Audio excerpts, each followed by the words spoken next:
Hello there, ladies and gentlemen, boys and girls and children of all ages. Right, this is a separate video. I said earlier on, I'm still going to do it though, obviously, because it's part of my challenge.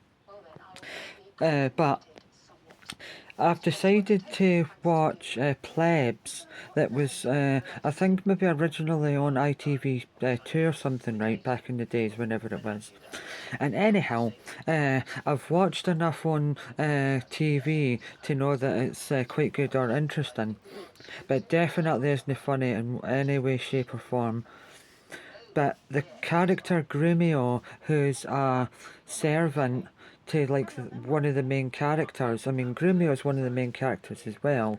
But, and this is a big but if Grumio the character wasn't in it, like quite a smallish guy with like a mop, no, not a mop head, like a weird hair that goes like down like that, all the way around, and it's set in Roman times, but technically the Roman times have got nothing really to do with it. I mean, maybe like the scenery and the clothing has got something to do with it, but like, if it was set like nowadays, it would just be exactly the same.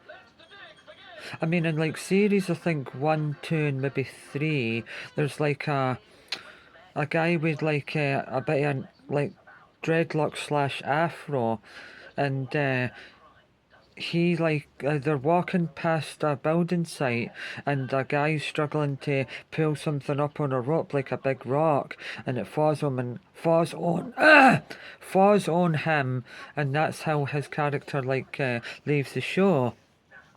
And then a guy with like blonde hair comes into it. But in the, I think it's the fourth series, the job that they had is no longer there anymore, and they have a bar. It's really, really strange.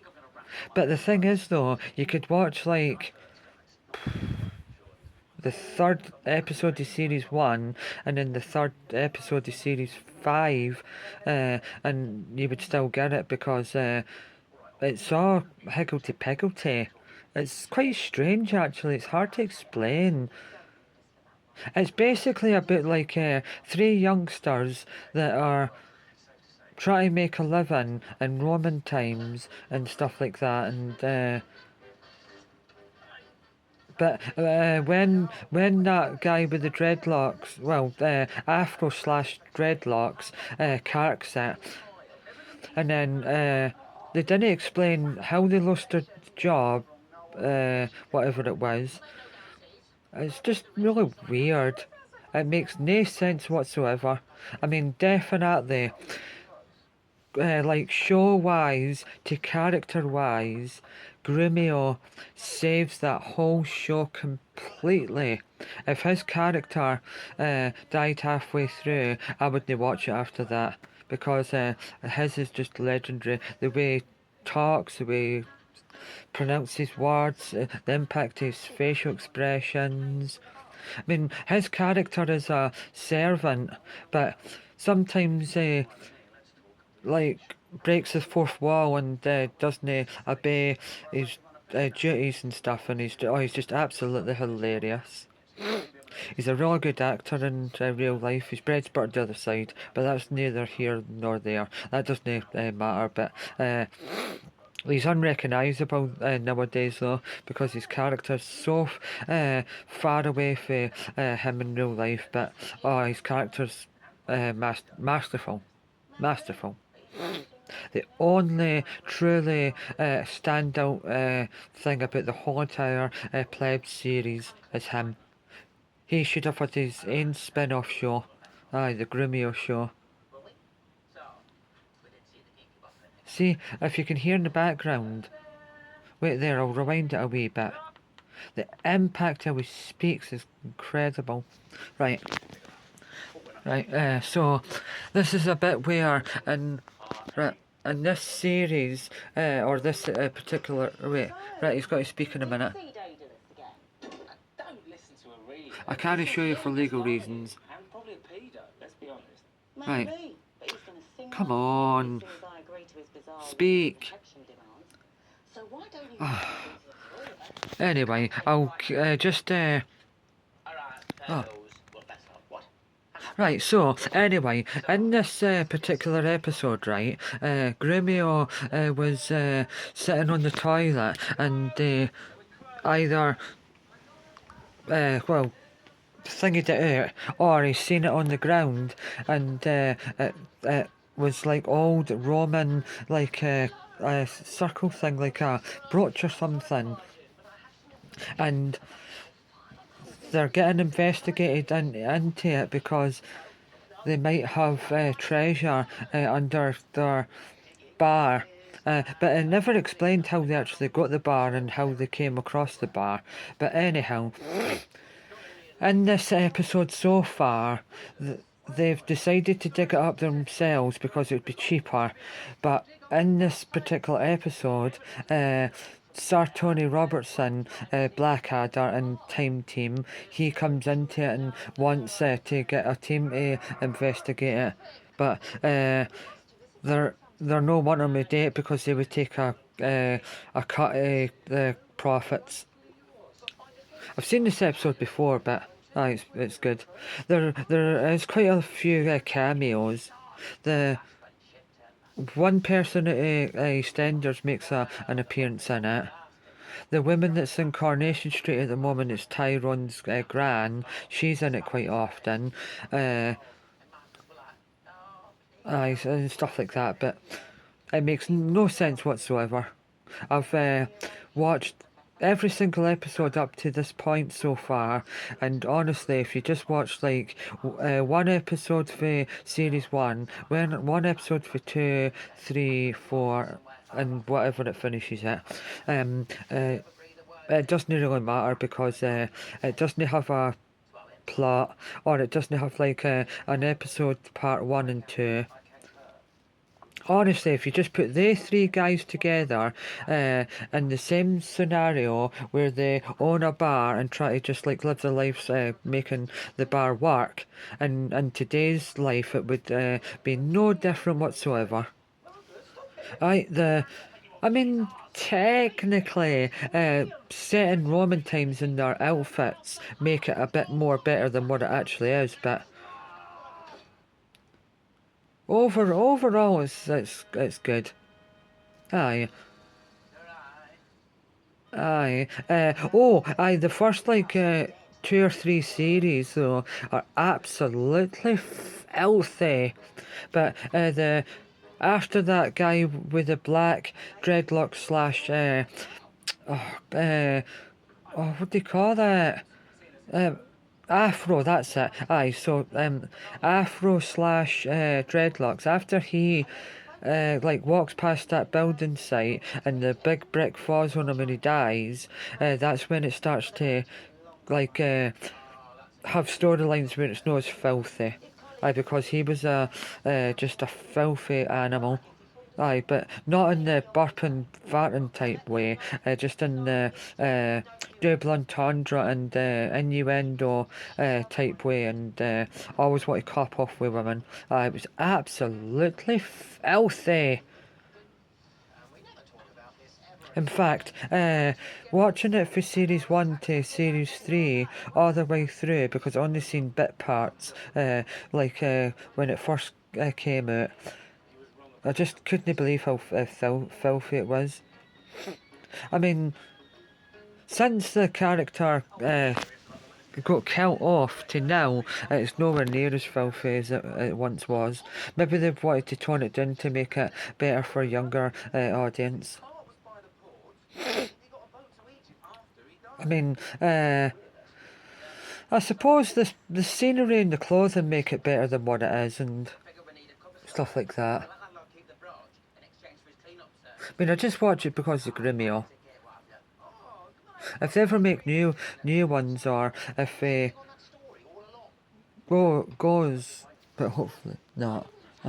Wait. Right, I thought I was going to sneeze there, but I might still. Anyway, I just wanted to pause you for a minute because someone was coming in the gate. We got a delivery of J2O orange and passion fruit.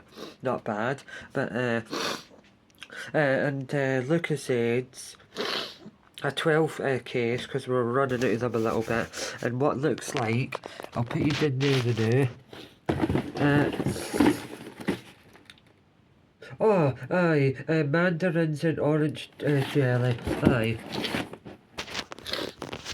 I really thought I was going to sneeze there. But anyhow, as I was saying about Plebs, it's meant to be like a comedy for like 16 to 30 year olds on ITV2, and it's set in the Roman times with three main characters that like I don't know, just like live their lives and stuff like that. But series 1 to 3 is absolutely incredibly filthy and obscene.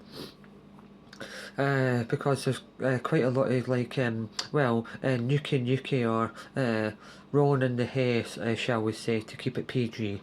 Well, to keep this video PG, I mean, because definitely Plebs for series 1 to 3 isn't PG. Aye, it's more like a, well, aye, as I said, aye, but for like 16 to 30 year olds, and it makes no sense whatsoever. As I said, you could watch any episode not in sequence, and it would still make sense. But I mean, the only reason I'm constantly watching it or continuing to watch it is because of the character Grumio. Aye, because like on a program writing and performance and overall basis, he's one of the greatest characters ever, because there is not one single character that's kept me watching something more than him, because his character is just legendary.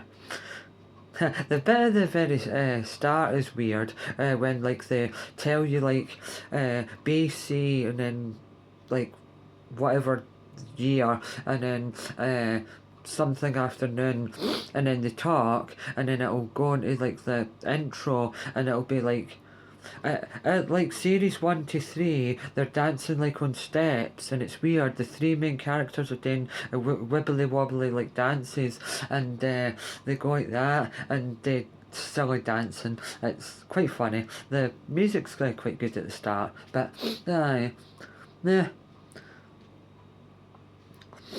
Yeah, aye. I mean, the guest appearances sometimes are quite good. I've been enjoying watching it, I suppose. It gives me something to watch. And it feels like I'm watching something new, even though all the episodes are not new, because they were made more than 10 years ago.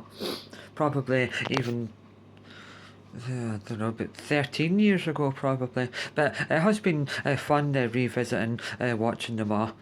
Because as I said, back in the days, I just watched like an episode here and there and stuff like that. And I thought it was a bit meh. But then I thought, I need something different to watch. So that's what I've been watching. And I'm nearly at the end. I might be on the very last series, I think, actually. Aye. But, But as I said, definitely, if you watch it, you'll feel the same as I did, that I think the period that it's based on, Roman times, has absolutely nothing to do with the like storyline or the back storyline to do with it, because if you just put their characters in that storyline in today's society, with running a bar, it would just be exactly the same. So the Roman times does give it a bit of oomph, like in the background and the costumes that they're wearing, but if they were just in today's society, it would be exactly the same. Aye, but anyhow, and it's not really probably true to that period. I mean, it supposedly is, but I don't see it. Anyhow, as I said, Grumio's character is the best by an absolute country mile, and if you weight up by programme, writing and character, he's one of the greatest of all time. Anyhow, so I'm going to put all that stuff away that's just arrived and go back to bed and watch the rest of it, and then get up before 10 o'clock and have a shower, because we're looking after my sister's dog today. So bye. Oh, I'm going to try and find that bit on Blackadder, because Tony Robertson's characters just came on an episode of Plebs, and Hugh Laurie's character on the first series of Blackadder, he's just on one episode of Blackadder, and his character steals two of the other characters because he's a German. And he's good at impressions, and the Queen writes a ransom note or something to the guy, and she's writing it out, but as he's reading it back to them, what she wrote on the piece of paper, he copies her accent and goes, bye, bye. So I'm going to try and find it on the DVD so I can record it for people to hear it, because that's the way I like saying bye to everyone. Bye. So, Eric, bye.